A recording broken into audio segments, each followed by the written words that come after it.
Paul Moon is a professor of history and has written and spoken widely about the treaty and its interpretation over the years. He's a professor of history at AUT. He joins me now. Paul, really appreciate your time. Good afternoon. Good afternoon, Duncan. What do you make of the moves from Seymour and what you've seen so far? From a political sense, it's been known from the start that this bill won't become law. That's part of the coalition agreement, effectively, that National's not obliged to support it all the way through, and it's indicated that it won't. So we're almost as certain as you can be about anything in politics that this bill won't become law. The question then becomes, what on earth is it about?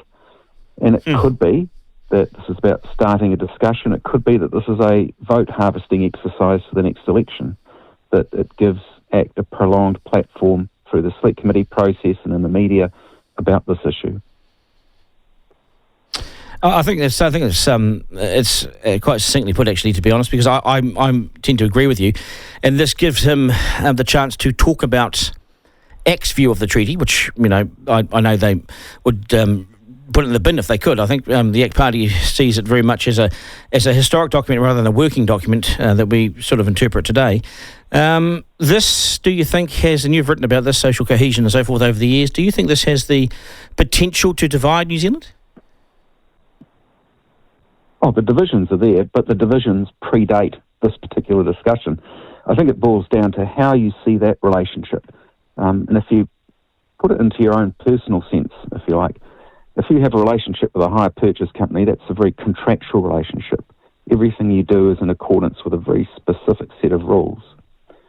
If you breach it, there are penalties, and it's sort of slightly adversarial. You're not particularly fond of the company, and so it's a very cold clinical relationship. If you have a relationship with another human being, though, there's some general rules, but you try to work together for mutual benefit. And how you see the treaty is analogous to that. You can see it very much in a contractual, adversarial legal sense, where people are trying to get one over the other or advance at the expense of others. Or you can see it as a relationship where both groups want to get along, and it's not perfect like any relationship, but they try their best. And so, depending on which way you see the treaty, what sort of relationship you imagine it to be, that affects how you interpret all these debates.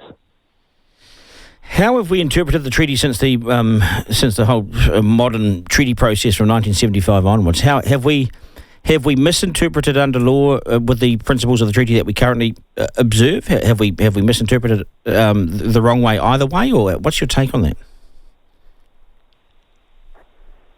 Well, I think we had a very poor understanding of what the treaty was in 1975 when the Treaty Waitangi Act was introduced, which created the tribunal, and which said to the tribunal, you've got to produce some principles, is where it comes from, some principles about the agreement, because we honestly can't understand what it means. That was the rough view of the treaty in 1975. It has to be said, particularly in the last 20 years, there's been big advances in what we know about the treaty and what we know about the intentions of the party to it. What we've got is a constitutional document which is very different from anywhere else in the world. You look at the US Constitution. In the 1920s, the United States gave women the right to vote. There's a formal amendment to the Constitution. It's a couple of sentences long, very clear, very precisely defined. This is how we change the Constitution. And most constitutions are done in that very formal way. We've got this situation, it's almost unique, where it's very casual, where we have a rough principle that says generally this is what we think our founding document means. Now, there are advantages to that. We're not hemmed in by rigid application of law. We can apply it more loosely, more flexibly.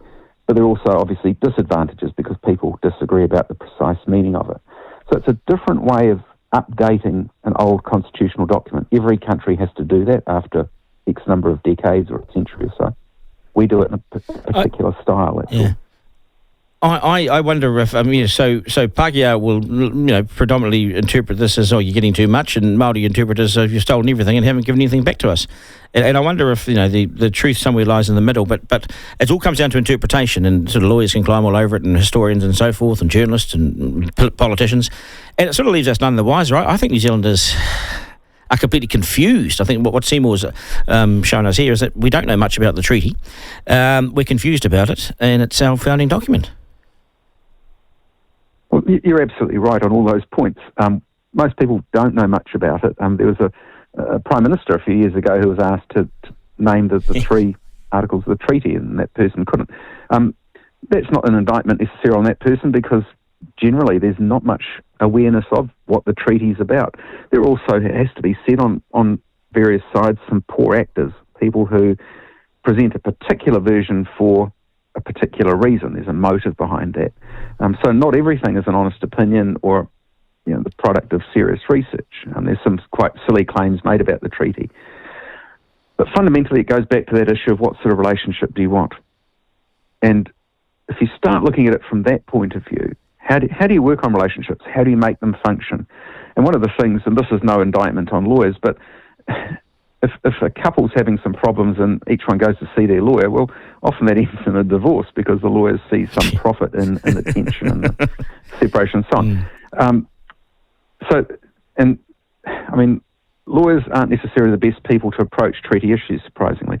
If it's about a serious relationship between two groups where both groups deep down want the best for everyone, and I think that's how most people in New Zealand, no matter who you are, that's how they see things. If that's the essence of the treaty relationship, then ways to fortify that relationship must be good. Ways that detract from it, that make it more adversarial or legalistic, can cause problems. Does Seymour have a mandate and a right to because effectively in terms of the way he's rewritten the principles here, it effectively is a rewrite of the treaty interpretation, or the interpretation of the principles anyway, because he rewrites it here. And what's your take on 1, 2 and 3 in terms of the principles that have released that will go to the select committee? I mean, the civil government's got the full power to govern, Parliament to make the laws, best interest of everyone, free and democratic society. There's nothing wrong with that, is there? Well, there are 2 points about that. Firstly, I don't think it's necessarily a treaty rewrite, because even the idea of principles didn't exist until the end of 1975. So the text of the treaty remains intact. The principles themselves have evolved, and they continue to evolve, and you could make the case that if this bill was successful, that would be just another stage in the evolution. There's also some indication the Act themselves have pulled back a bit from perhaps what they initially intended in this legislation, and have tried to produce something that seems quite reasonable. Again, though, it gets back to that point. If you're going to be very strict and very legalistic about defining these principles, and that's not necessarily a bad thing, but if you're going to go down that road, then it's going to produce a legalism in response. So the other party to the treaty will say, fine, we're going to stick to this and we expect this. It raises questions also about who has the right to define those principles. So if you're in a relationship and your partner says, you know what, I'm going to define what this relationship's all about, well, that puts you in an uncomfortable position, because ideally you'd both be involved in the process. Relationships fundamentally about that, defining how we get on with the other person. So one party making all those decisions without another party having sufficient input is possibly problematic too.